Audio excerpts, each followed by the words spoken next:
How far, according to you, have we come in understanding the term power of women in Indian business? Please comment. I think we clearly see two types of organizations. So I think some organizations are very seized with the fact that women bring in diversity, they bring in a different style of management, and you need to look at women specific policies. A lot of new age organizations and even interestingly some of the very old public sector organizations. I've met several super competent and senior ladies from the Reserve Bank of India, the State Bank of India, and then there is of course famously cases like ICICI where they've encouraged women leaders, and clearly there is an understanding that women bring diversity. Today we see even some of the traditional male bastions. We see women in the finance sector, we see organizations trying to ensure that women are part of their senior leadership teams. Do you see more number of corporate engaging themselves in empowering women at present? Share your thoughts. Well, if I was to look at 10 or 15 years ago or even 20 years ago when I began my career, I think I see a big shift. The corporates are looking at specific programs for women leaders. I know I've seen several specific programs in organizations like IBM, like Citibank, where they're actually looking at how do they encourage and create an atmosphere in which women can continue to do their work.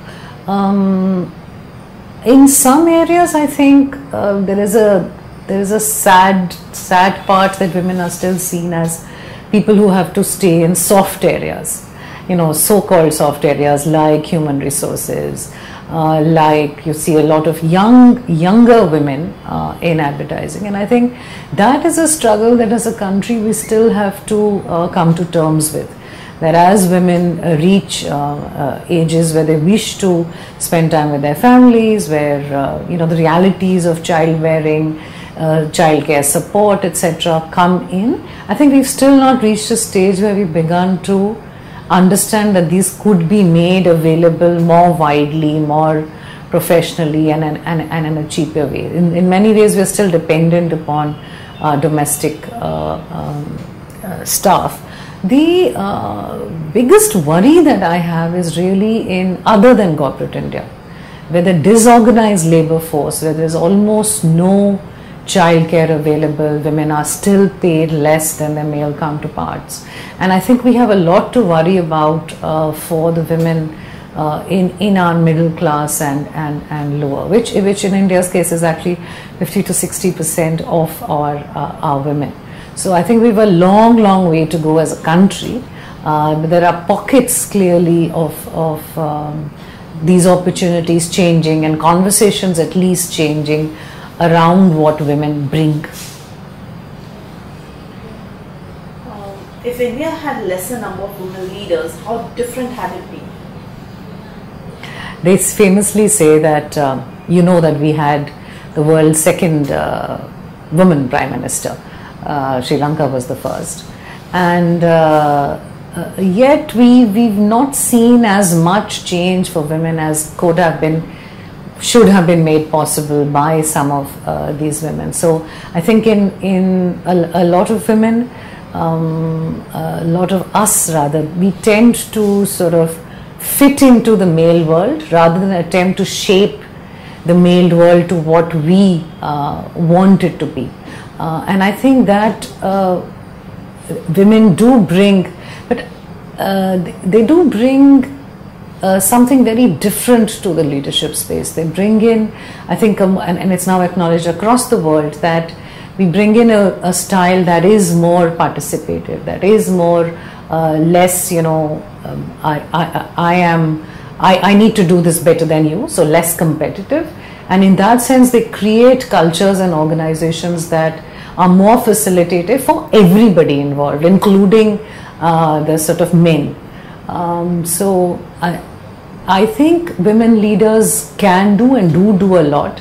I joined CRY and I found it was an organization led by women leaders, and I think the levels of personal empathy, the levels of even professionalism I see in this organization are really, really extraordinary, in spite of huge amounts of flexibility that we do provide. So I think women leaders do bring something very special to the table if they allow themselves to be women, to be in touch with who they really are, and not try to become more male-like, more dominant, more rude, more aggressive. I think that is really the path that women leaders should walk. What kind of CSR activities are today's businesses getting involved, especially around women empowerment? So there's some very interesting work that people are doing. Like I said, there's a set of in-house leadership programs that they do. There's also, I was part of this, Citibank actually looks at women from across management institutes and awards them a fellowship kind of thing, in which they are encouraged to sort of do continue with their studies, etc. Titan does something really, really extraordinary, where they work with Myrada, and they've created an entire program around ensuring that young women become employable, that they enter the workforce, that they get equal opportunities. And there are other examples like Hindustan Unilever's Shakti, which again involves women. So I think there's a lot of focus on gender rights in some organizations in how they are putting their CSR policies in place. Do you think women leaders bring a different perspective to an organization? How so? Women leaders actually bring to an organization, I think, a perspective which is diverse. So for one, as I said earlier, it is less competitive, I think, in its nature. It seeks more collaboration and more cooperation. It seeks more participation from people. It's not if you look at the classical way that women manage, it will be about getting people to agree, come on board, seeking to inspire people to come in, and in many ways also being okay with not taking sort of personal glory. And I think women in senior leadership roles bring that into the board. And a friend of mine was famously said that one of the boards he sits on, he sees far less just posturing. The woman does seem to bring in a level of honesty into the room, in just allowing people, and even the men then get allowed to be less aggressive. They get allowed to have to boast less. Otherwise I think sometimes you enter a room and everybody's first just sort of positioning themselves. So I think that it can happen, but we also as women, also it's difficult to slot women. We are also extremely aggressive. We can be also extremely dynamic, and I think that we should have the freedom to do so. I think what organizations need to look for really is diversity of styles. It is not necessarily a more softer, more empathetic style. It could also be a far more resilient style, a style that takes in a lot of factors in decision making.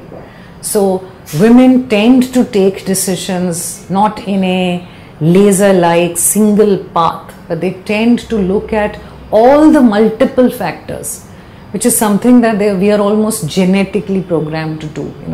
The impact on every stakeholder is something that we would take. So it's not just, and I want to repeat this, it's not just that women just bring a softer, empathetic, more participative style, but they also bring in, I think, a lot of wisdom about how decisions need to be taken, taking multiple stakeholders into account.